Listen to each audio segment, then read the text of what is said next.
The All Progressives Congress, APC, put the speculations of a Muslim-Muslim ticket to rest on Sunday when its presidential candidate, Asiwaju Bola Tinubu, announced former Borno State Governor Senator Kashim Shettima as his running mate.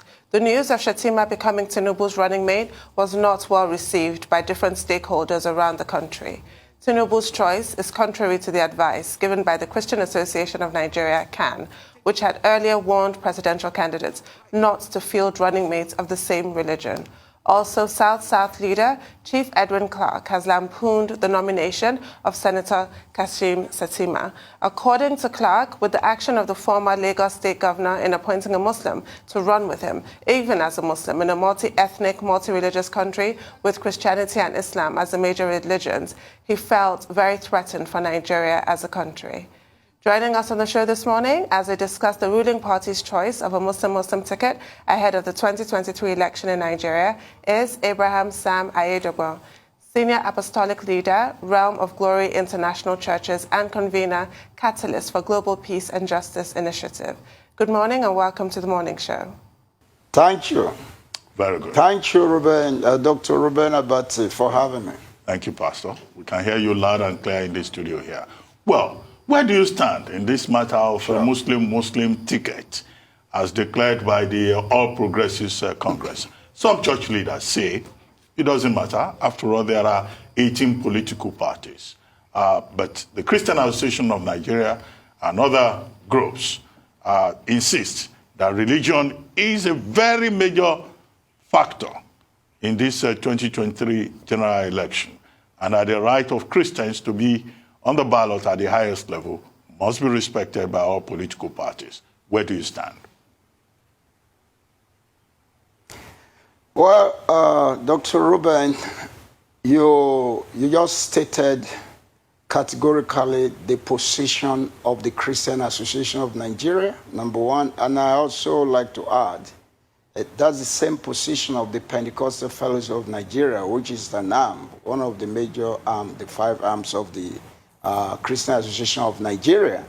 And I'm a Christian, so every Christian and every Christian leader, directly or indirectly, belong to the Christian Association. And if you are of the Pentecostal faith, you belong to the Pentecostal Fellowship. So where they stand is where I stand. You can do otherwise, but much more than that. We're first and foremost human. And I think the fundamental principle that God put in place at creation is the respect for the dignity of every human. I'm human before I belong to any ethnic group, before I belong to any religion, and the fundamental principle of respect for the dignity of every human, which demand equity, fairness, and sensitivity, to the feeling, the right of everyone. I think it's been violated. So it's not just because I'm a Christian or Christian leader or because I'm Pentecostal, my church is Pentecostal, but as a human being, I feel traumatized by all that's been going on. So it's not just a matter of where I stand. I feel really traumatized. And I must say, without flattering, that you guys, your team in the Arise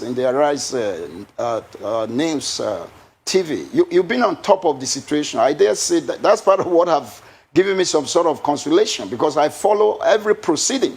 You've really engaged the process very robustly, without sentiment, dispassionately. But you can see what is happening, if I may add. I think our politicians are so tactical. They are master of the game of dribbling, the game of manipulation, the game of deception. I believe this whole thing is a tactics, is a strategy to divert attention from the real issues. Because I think before this news broke about the substantial running mate of the presidential candidate of the ruling party, Asiwaju Ahmed Bola Tinubu, we were talking about the identity of the presidential candidate. We're talking about issues of certificate and which school did you attend. And one of my apostolic friends actually said to me, why is Nigerian politics and why is the issue of governance in Nigeria, why is it deteriorating below the level of demons. Because we have a story in Mark chapter 5 where Jesus was casting out some demons, and they say, Jesus, they say, we know you, you are the Son of God. Then in Acts chapter 19, Paul did some exploit, but there are some sons of Sceva that tried to cast out the demon. And demons said, before we respect, before we obey your directive, before you can lead us to come out or not come out, tell us your identity. Who are you? Who are you? Jesus we know, Paul we know. So a friend of mine said, we now have people that want to govern us. We don't know their background. We don't know their school. We don't know their... It's all controversy. But to pull a wool on our face, to divert our attention, they have now played up these politics of identity. They played up this politics of exclusion and all of that. So I think it's just the same old rigmarolling and avoiding the real issue, taking everybody for granted. So it's not just the sensibility of the Christian community that's been insulted. And I dare say, this is like adding salt to the injury. This is trampling the electoral value of the Christian community. This is saying to our face, you're saying to our face, we don't matter, we don't count, you don't give a damn. And when you did all your calculation and all your balancing, you realize it's not only that you have to satisfy a particular region of the country and a particular religion at the expense of fairness and justice. You are saying to us, you are playing it up to say that you regard and respect and adore these people more. How do you want us to feel?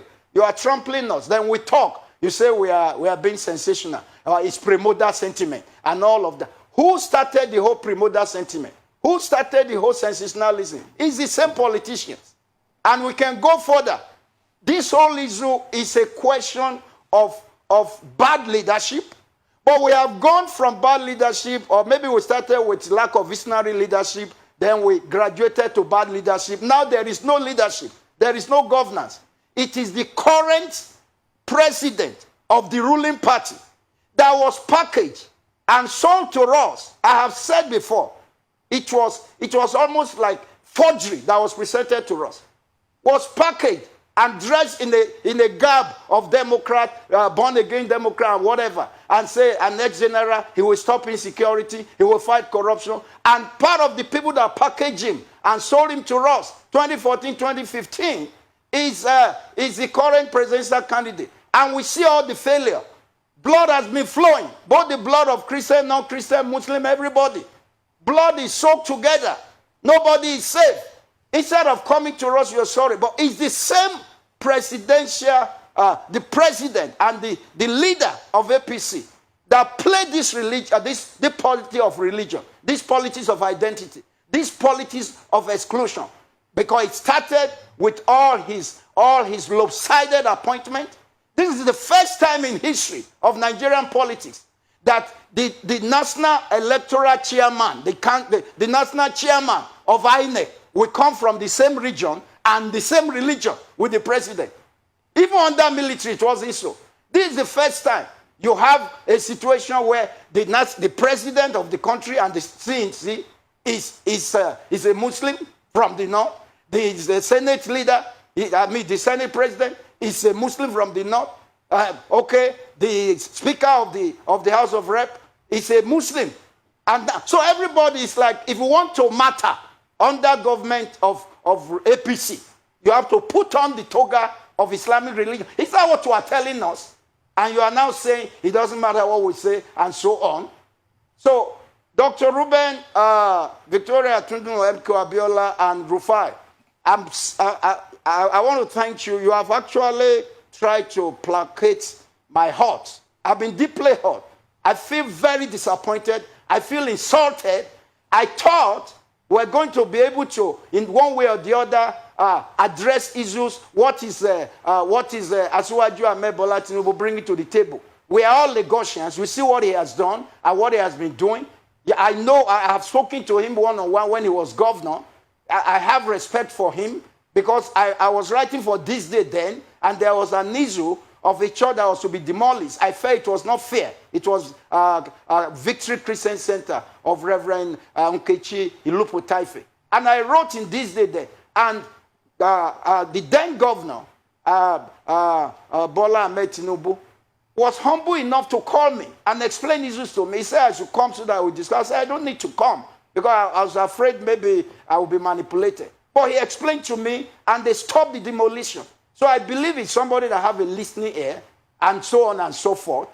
He is married to a Christian that is a pastor. I respect that because that magnanimity and that being a liberal Muslim, I don't know if I can allow my wife to belong to another religion and so on, or even to go to another church, as pastor as I am. So I respect him on many grounds. We've seen leaders have thrown up. But the way, it's not just balancing equation, who will deliver more vote, who is compatible with you. Why are they rubbing this thing on our face as if Christians don't matter? The leg of extremists, religious bigot, have been on our neck as Christians. Our blood is flowing. You guys just finished, you just put aside the Owo massacre, and so on. Catholic priests have been kidnapped. People are seen in captivity. Christian girls have been kidnapped and distributed as booty, as means of motivating the terrorists. Christian girls are seen in captivity. I don't know if they take Muslim girls. All of these horrible things. But who played up religion to the maximum? It is President Muhammad Buhari. Everything rises and falls with leadership. In my village, there's every story you tell, every folklore is on the tortoise head. The president is the tortoise in this matter. His lack of leadership, his lack of balance, his lack of sensitivity to every ethnic group and every religion is what now is taken to high heaven. And what he and Asiwaju Ahmed Bola Tinubu were sensitive to and respected in 2015. Why didn't Tinubu run with him there? He said because of the figure, how the figure will come. So, and people should please.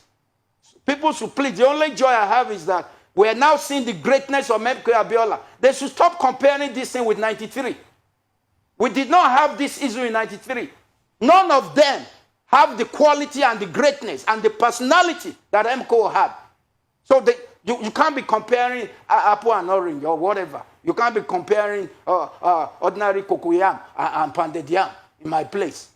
They can't compare this thing. We've moved far from there. But see the polarization and the trampling of sub-region by our president. And you are now showing us that from a region in the country, you don't have competent people, you don't have intelligent people. Is it all about votes? Where is the place for principle? Where is the place for fairness and justice? I'm not speaking just as a church leader, as a religious leader. I convey catalysts for global peace and justice. But there can be no peace without justice. The other time I was on your program, I was representing custodian of national conscience. As people that represent, custodian of national conscience, we feel that these people are acting as if there is no conscience. So the whole thing is very sickening. It's very provocative. I heard you and Rufai the others, they're saying, what is all this? Before now, the placeholder as running mate to Asiwaju, we also discover that they couldn't fill the school and the certificate he had. And we're now diverting things. And when we now want to do this, we say it's primordial to be talking religion, to be talking identity, to be doing that. They have played on the intelligence and the sensibility of Nigerians enough. So I'm sorry if I'm a bit emotional. No apology required whatsoever. Now, you mentioned the electoral value of Christians that has really been dismissed, in your view, by this choice of a Muslim ticket. So let's talk about the electoral value of Christians. First, I want you to just answer a hypothetical scenario. Can you imagine in Nigeria a Christian ticket? I don't think any of us can. But why can we not have a Christian ticket? Let's talk about the issues underlining that and the constant message that's constantly been reinforced that Christians have less electoral value. And I also want you to address how Christians should use the electoral value this time around, because we're told that it's a close to 50-50 split in Nigeria between Muslims and Christians. That's a huge chunk of the population that's been dismissed in this way. That's correct. Thank you so much, Tundu. this is the real issue. Number one, it is not just that they are listening and trying to reduce discontenance, the value of Christian voters. They are actually trampling it. They're trampling it. And when it comes really, I'm not a politician, but you don't have to be a hunter in my place before you recognize the footprint of animals. When it comes to politics, you don't act like some people don't matter, and so on. Now, you ask the question, can you imagine a scenario, hypothetically, of a Christian ticket in a ruling party? I can tell you, many places will be burning by now. Blood will be flowing. Because there are extremists on the other side of the divide of religion that are not tolerant at all. They have been impoverished. Poverty has been weaponized, and those people also have been turned to weapons. So they will just tell them, can you imagine? They are saying that both president and vice president of the next election, in fact, they have decided a Christian will be president, a Christian will be vice president. Before you know it, they will start burning and start killing. That is, I lived in the north for almost 10 years. I know what we suffered. And one of the northerners was addressing issues about Peter Obi recently, about OBJ. I can't remember his name. And he was saying they have slapped them on the right, they have slapped them on the left, they have no other cheek to turn, because Jesus said turn the other cheek. And he was saying the northerners are most tolerant. I'm not taking anything away from that, but I can tell you, if there was an attempt by a ruling party to flout a Christian ticket, everywhere will have gone ablaze. That is the truth. But the point is that when you now talk of the value of Christ, what I don't agree with is some of my clergy, some of my church leaders, have maybe out of frustration. Some are saying, Christians, wait your vote. If anyone come with Muslim ticket, don't vote for them. And this and that. We can't waste our vote. It's the only bullet we have to defend ourselves. This is the time for us to now deploy our vote and let them know that they have made a terrible mistake. We should make them pay heavily tuition fee, so that they will know that though they call themselves experts, they call themselves the wisest and the most strategic. The Bible says in Job chapter 5 verse 12 that God frustrates the counsel of the crafty, and their hand will not perform their enterprise. And we Christians, it's not just praying alone. We have been praying every night now for 70 days. And we're continuing till after the election. We mobilize hundreds of people by webinar, Nigerian diaspora, non-Nigeria. We are praying, but let's use our vote to show them the value of our community as Christians. Because even when you capture slaves and you are torturing them, and you put them in chair, put your leg on their neck, you can't tell them not to cry. So I'm advising Christians, don't let's waste our vote. Let's deploy our vote strategically. But also, it's not a matter of ethnicity. My issue with my friend that are on the obedient side is that I don't want you to make me feel the reason you are promoting is because somebody is from your ethnic background and whatever. I don't play ethnic religion. I don't play. I voted for Yaradua. I voted for Muslim in the past. We voted for Fasola. We voted for Asiwaju himself, and so on. So it is what they have done that is doing. But the truth of the matter is that they are making a terrible mistake, and we are determined. See, some of us, even if they win, we will keep putting fire under their feet. And by the way, Kasim Shettima has a lot of baggage. They can be denied now. There are leaked audio conversations he had with Amosun. They may deny it. It's been in circulation. I kept it since it was released. Maybe after 2019 election. It wasn't denied there. Go and listen to the thing he said there. Against the Southeast, against Christian. We know his antecedent, even as governor of Borno. And if any Christian leader we suddenly now begin to support Muslim ticket, we will suspect that we have been bought. Because the reason they are treating us like this is because some of the people, the Christian leaders that represented us, have allowed greed to drive them. They have shown that they are cash and carry. They have a price. This time, we will be on the watch.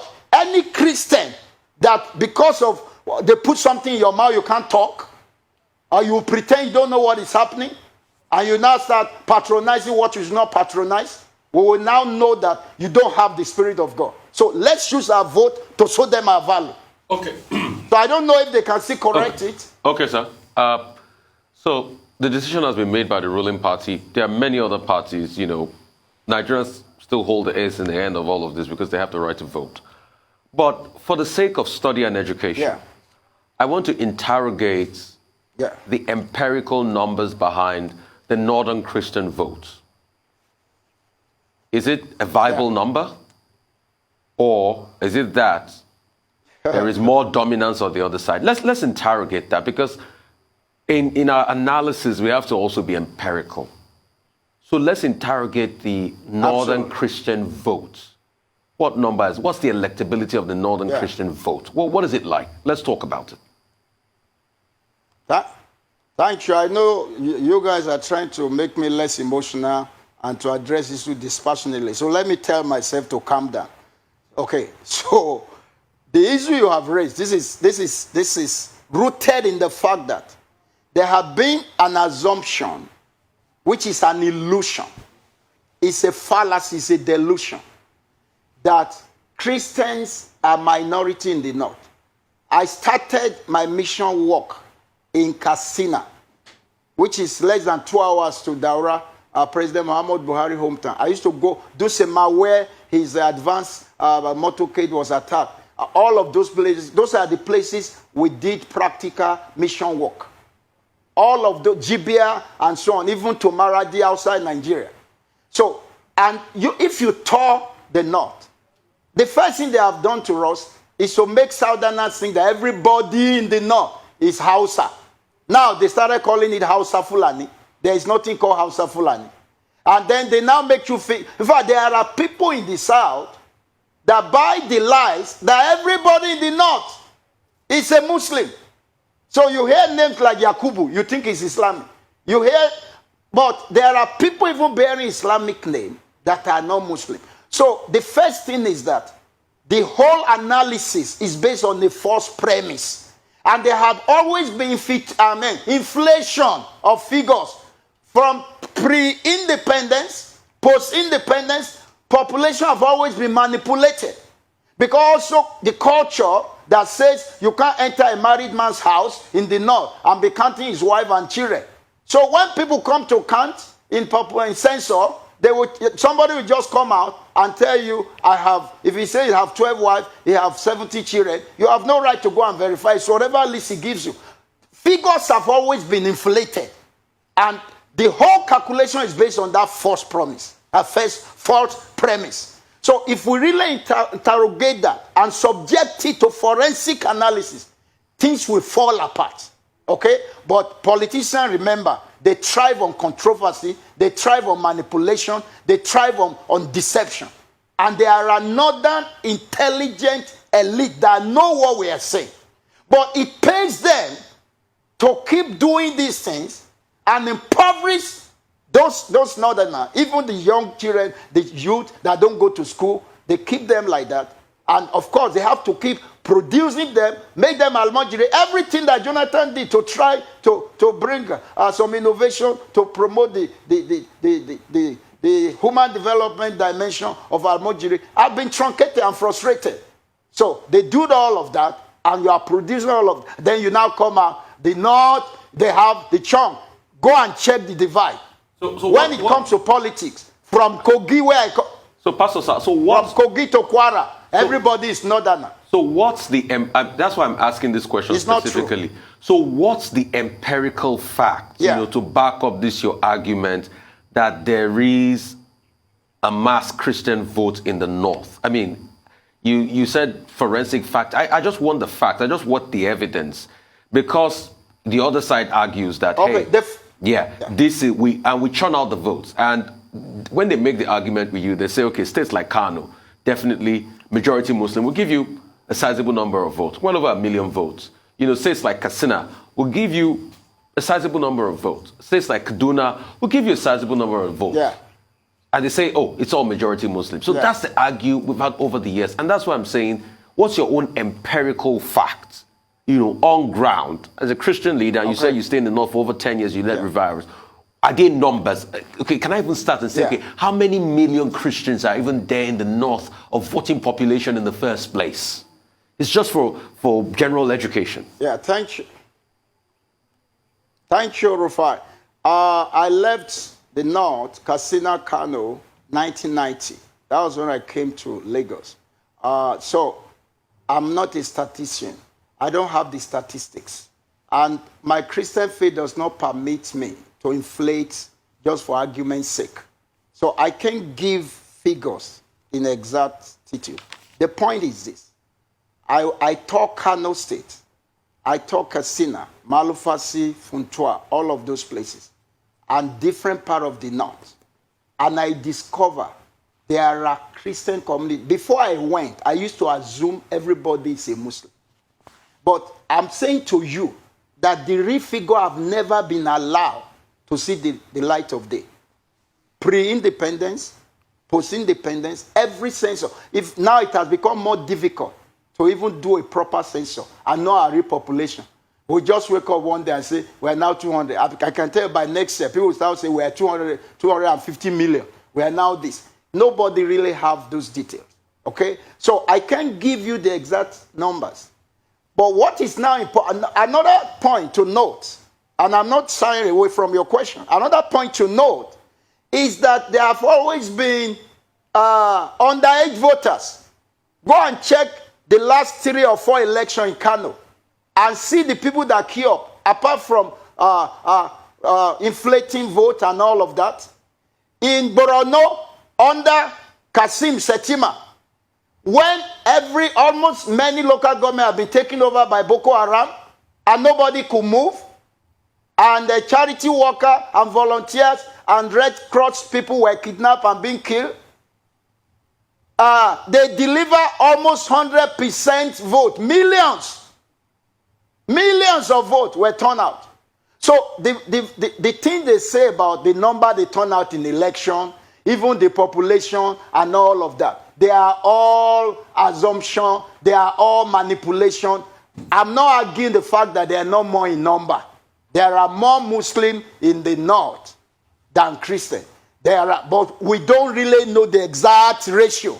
Just as there are more Christians in the South than there are Muslims. But you can also say the Christian population in the South don't matter. I grew up in a town in Kogi State where it was 50-50 in the town. And nobody tried to manipulate the figure. But these politicians, so Rufai, maybe we now need to make this one of the major issues. When we now have a responsible leader, when we have responsible government, we may now be able to do our population count properly. There is no documentation. You get what I'm saying? We're just operating flying blindly. There's nothing. We can't get the fact. That's why they can play the game they are playing. Well, Pastor, from what you have said, your position is clear. The position of the Christian Association of Nigeria is also clear.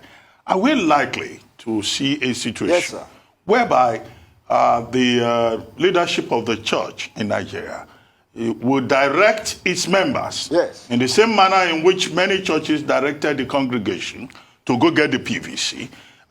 Then are we likely to have church leaders in Nigeria directing the congregation not to vote APC?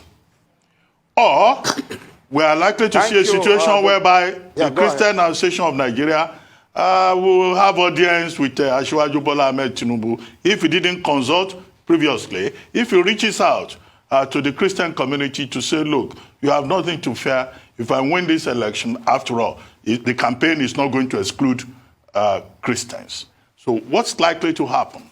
Or the church will just take it in its stride? Thank you, Dr. Ruben. That raises another fundamental question. When Asiwaju Bola Ahmed Tinubu said he was consulting, and I even heard some of the APC stalwart arguing that he consulted both within the party and outside the party. That because I think you brought one professor yesterday, because you need votes. Question I'm asking is that, were Christian leaders, the Christian Association of Nigeria, National ESCO, and other groups, do you know that for the first time, the Catholic Bishop Conference also have taken a position on the basis of fairness and justice, that they will not have this, they won't support this? Were they consulted? The ESCO, the National ESCO of CAN, PFN, and so on? Or are we treated like we don't need to be consulted? Or because there are some few big men that they talk with in secret and they tell them, don't worry. Now, I have no record.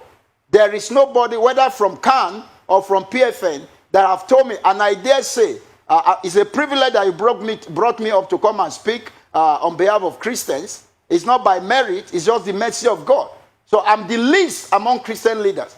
But if they have consulted CAN leadership and PFN leadership, somehow, I'm significant enough in Nigerian Christianity to know there is no record there have been any such consultation.